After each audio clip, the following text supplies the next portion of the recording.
High friends, हाम्रो यस YouTube च्यानलमा सम्पूर्ण साथीलाई स्वागत गर्न चाहन्छु। हाम्रो यस युट्युब च्यानल सब्स्क्राइब गरेर साथी हुनुहुने सम्पूर्ण साथीलाई धेरै धेरै धन्यवाद दिँदै आज पनि मैले गोरखापत्रमा प्रकाशित सामान्य ज्ञान लिएर उपस्थित भइसकेको छु। भिडियो चाहिँ अन्त्यसम्म हेरेर साथ दिनुहोला।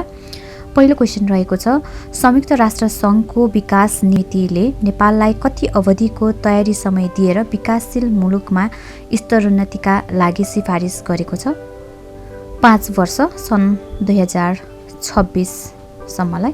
संयुक्त राष्ट्र सङ्घीय विकास नीति समितिले नेपाललाई विकासशील देशमा स्तरोन्नतिका लागि सिफारिस गरेको छ।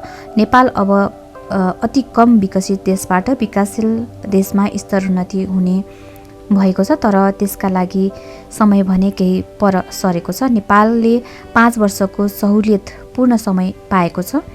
सन् 2021 फेब्रुअरी 22 देखि 26सम्म चलेको सिडिपीको त्रैमासिक समीक्षाका क्रममा नेपालले कम विकसित देशबाट विकासशील देशमा स्तरोन्नतिका लागि मापदण्ड पूरा गर्दै रहेको पाएकाले तयारीका लागि 5 वर्ष समय दिएर यो सिफारिस गरिएको स्पष्ट पारेको छ।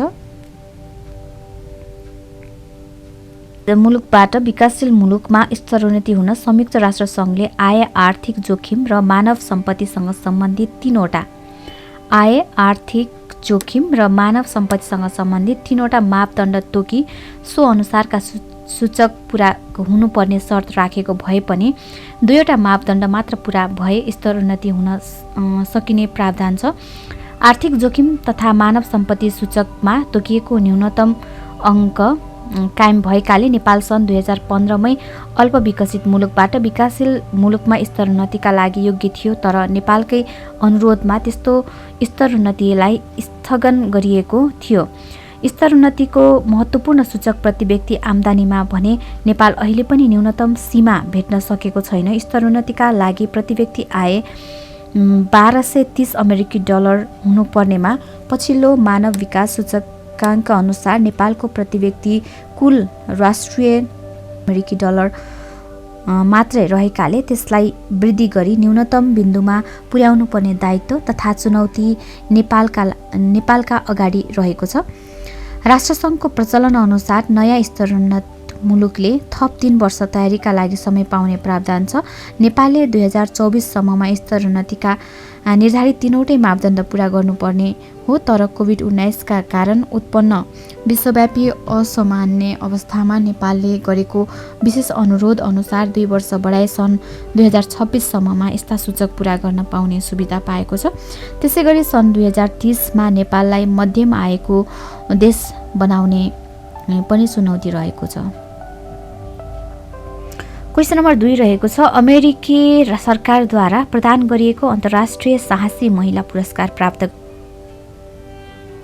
मुस्कान खातुन तेजाब आक्रमणमा परेकी खातुन तेजाब आक्रमण अन्त्यको अभियानमा लागेकी सोही कार्यको उच्च मूल्याङ्कन गर्दै उनलाई सो सम्मान प्रदान गरिएको। धम्की र सामाजिक दबावको सामना गर्दै मुस्कानले तेजाब आक्रमण विरुद्ध कडा कानुन र सजायका लागि पहल गर्दै आएकी। क्वेसन नम्बर 3, बुटोल स्थित मोतीपुर औद्योगिक क्षेत्रको शिलान्यास कहिले भएको हो? विक्रम सम्वत 2077 फागुन 21 गते। क्वेसन नम्बर 4, फ्रान्स पूर्व राष्ट्रपति निकोलास सार्कोजीलाई न्यायाधीशलाई घुस दिने प्रयास गरेको आरोपमा 3 वर्ष जेल सजायको फैसला कहिले सुनाइएको हो? सन् 2021 मार्च 1मा फ्रान्सको इतिहासमा भ्रष्टाचारको मुद्दामा जेल जाने सार्कोजी दोस्रो राष्ट्रपति हुन्। यसअघि मार्सरफेलाई पनि अदालतले जेल पठाएको थियो। क्वेसन नम्बर 5 रहेको छ, सन् 2021 मार्च 8मा मनाइएको 111औं अन्तर्राष्ट्रिय नारी दिवसको नारा के हो? Woman in leadership, achieving and equal future in a COVID-19 world रहेको छ। राष्ट्रिय नारा महिलाको सुरक्षा, सम्मान र रोजगार समृद्धि नेपालको आधार भन्ने रहेको छ। क्वेसन नम्बर 6 रहेको छ, नेपाल सरकारद्वारा सामाजिक स्वास्थ्य सुरक्षा स्वास्थ्य बिमा कार्यक्रमको सुरुवात कहिलेदेखि भएको हो? विक्रम सम्वत 2072 चैत्र 25 गते। स्वास्थ्य उपचारमा हुने खर्चको भारलाई अग्रिम व्यवस्थापन गरी आगमन गरिएको उपचारमा सहज पहुँच पुर्याउने उद्देश्यका साथ यो कार्यक्रम सञ्चालन गरिएको।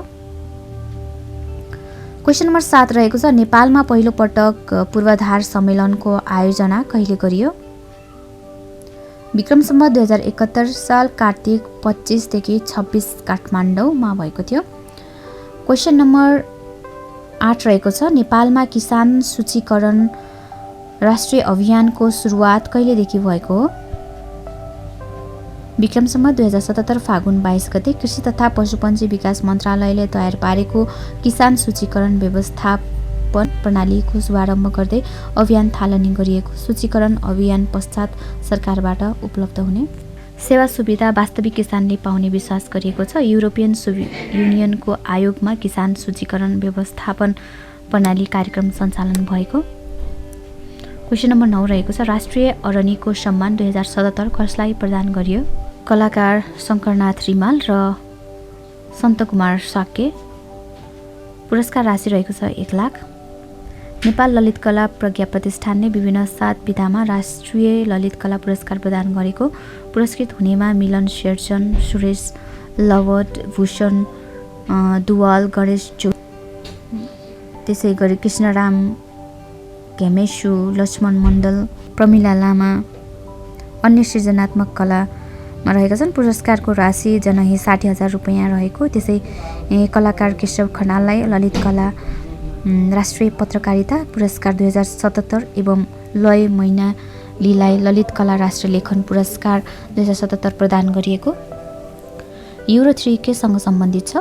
सवारी मापदण्डसँग। इनवार केसँग सम्बन्धित छ? बास र वेदवाससँग।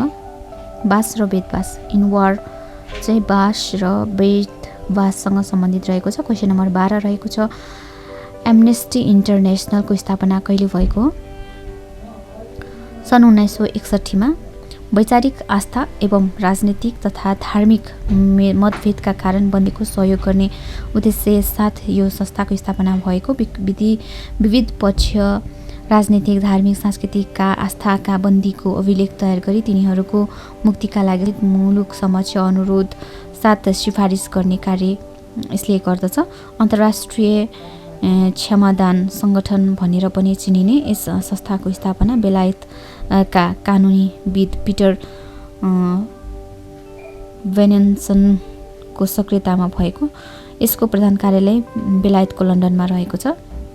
क्वेसन नम्बर 14 रहेको छ नेपाल सरकार र नेत्र विक्रम चन्द नेतृत्वको नेपाल कम्युनिस्ट पार्टीबीच शान्ति सम्बन्धी 3 बुँदे सहमति पत्रमा हस्ताक्षर कहिले भएको हो? विक्रम सम्वत 2077 फागुन 21 गते प्रधानमन्त्री केपी शर्मा ओली र नेपालका महासचिव विप्लवको उपस्थितिमा फागुन 21 मा तथा सरकारी वार्ता टोलीका प्रमुख रामबहादुर थापा बादल र नेकपाका प्रवक्ता तथा वार्ता टोली प्रमुख खड्गबहादुर विश्वकर्मा प्रकाण्डद्वारा 3 बुँदे सहमति पत्रमा हस्ताक्षर गरिएको। सरकारी र विप्लव समूहको वार्ता टोली बीच 20 गते 3 बुँदे सहमति भएको थियो। सो सहमतिलाई फागुन 20 गते बसेको मन्त्री परिषद बैठकले पारित गर्दै विप्लव समूहमाथि लाग्दै आएको प्रतिबन्ध फुकुवा गर्ने निर्णय गरिएको थियो। क्वेसन नम्बर 15 रहेको छ ब्लड मनी भनेको के हो? ब्लड मनी भनेको मृत्युदण्डको सजाय पाएको व्यक्तिको पक्षले पीडित पक्षलाई क्षतिपूर्ति दिई आरोपी पक्षलाई बचाउने गरी दुवै पक्षको हित गर्न गरिने रकमको आदान प्रदान हो। मृत्युदण्डको सजाय पाएको व्यक्तिको पक्षले पीडित पक्षलाई क्षतिपूर्ति दिई आरोपी पक्षलाई बचाउने गरी दुवै पक्षको हित गरिने रकमको आदान प्रदानलाई ब्लड मनी भनिन्छ। क्वेसन नम्बर 16 रहेको छ संयुक्त राष्ट्रसङ्घीय मानव अधिकार आयोगद्वारा नेपाल सम्बन्धी प्राविधिक सहयोग र परामर्श सेवा सम्बन्धमा पारित प्रस्तावलाई के भनी चिनिन्छ? आइटम 19। क्वेसन नम्बर 17 रहेको छ मर्स नामक श्वास प्रश्वास सम्बन्धी रोग सन् 2015 मा कुन देशमा देखा परेको थियो? दक्षिण कोरियामा। क्वेसन नम्बर 18 रहेको छ पर्वतारोहणका लागि खुला गरेको नेपालको पहिलो हिमाल कुन हो? अन्नपूर्ण। क्वेसन नम्बर 19 रहेको छ केन्द्रीय तथ्याङ्क विभागले कुन कुल ग्रास्त उत्पादन GDP गणनाको आधार वर्ष परिवर्तन गरी नयाँ आधार वर्ष कुन कायम गरेको छ? सन् 2010-11।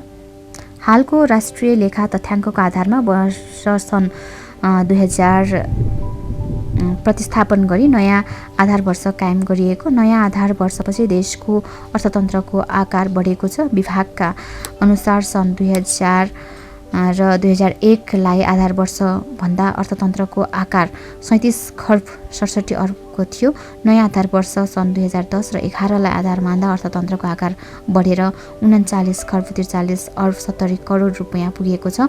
अर्थतन्त्रमा अन्तर्राष्ट्रिय मापदण्ड र सिद्धान्त अनुसार नै नयाँ आधार वर्ष परिवर्तन भएको विभागले जनाएको। नेपालले पनि अन्य देशले जस्तै 10 वर्षमा आधार वर्ष परिवर्तन गरेको। केही विकसित देशले भने 3 देखि 5 वर्षमा आधार वर्ष परिवर्तन गर्दै आएको पाइन्छ। नेपालको इतिहासमा यो 5औं आधार वर्ष हो। विभाग 77 फागुन 20 गते आयोजना गरेको कार्यक्रममा राष्ट्रिय योजना आयोग उपाध्यक्ष प्रा पुष्पराज कँडेलले आधार दर र गत वर्षको परिमार्जित GDP प्रस्तुत गरिएको बताएका।